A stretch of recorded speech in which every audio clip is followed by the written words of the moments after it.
So what happens when the voting stops, but the fight for office is just getting started? That's what we're talking about today. We're going to dive into the high-stakes legal journey of an election dispute.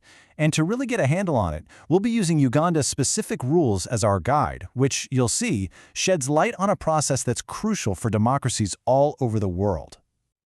All right, let's set the scene. Imagine you're the candidate. The results are announced, but you're absolutely convinced something is fundamentally wrong. That moment, that gut feeling, that's just the very beginning of a long legal road that's going to lead one way or another to a final binding verdict. So, okay, you're convinced the election was unfair. What's your first move? Well, it's not as simple as just being unhappy with how it turned out. You can't just challenge a result on a whim. The law is very clear. You need to have specific, legally recognized reasons, what they call grounds, before you can even think about starting a formal challenge. And the law is super specific about what actually counts as a valid reason.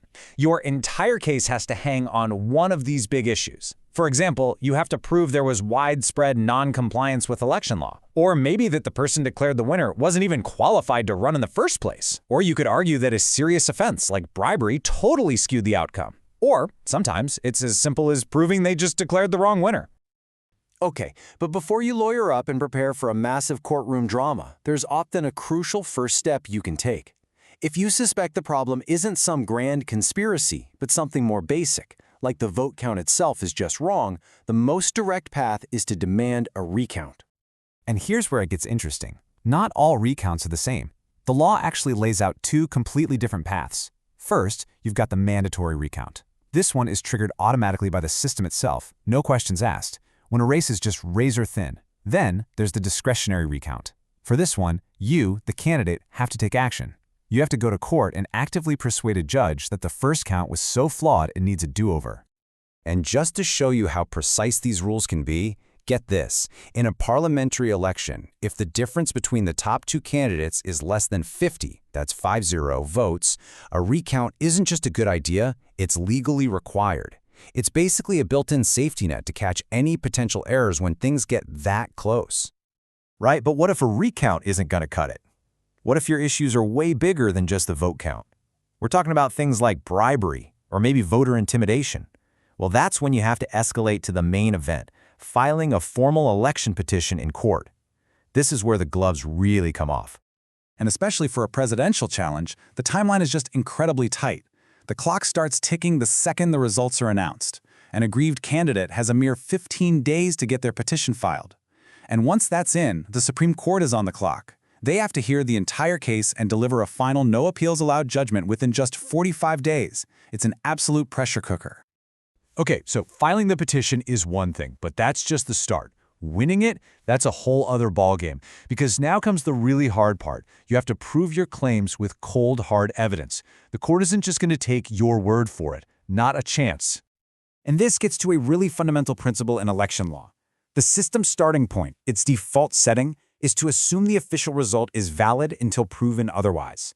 This whole concept is called the burden of proof, and it lies squarely on the petitioner. That's you. It's your job and your job alone to bring enough convincing evidence to the table to make the judges say, yep, something was seriously wrong here. And when we say evidence, we mean concrete stuff. We're talking sworn affidavits from witnesses who saw what happened. We're talking about gathering up the official results forms from all the different polling stations to look for anything that doesn't add up.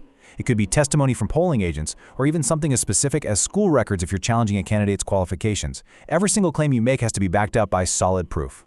So, after all the evidence has been presented, after all the arguments have been made, the whole process reaches its climax.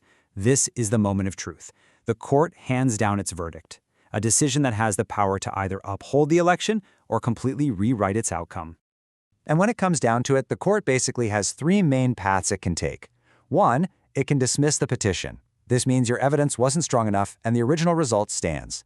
Two, it can declare a different winner. The court might look at the evidence and decide, hey, the math was wrong, this person actually won. Or three, and this is the most dramatic option, it can annul the entire election. This happens when the court finds the problems were so widespread and so serious that the only fair thing to do is to scrap the whole thing and hold a brand new election. So, at the end of the day, this entire legal framework, with its super tight deadlines and that heavy burden of proof, it's all designed for one thing, to protect the integrity of the vote.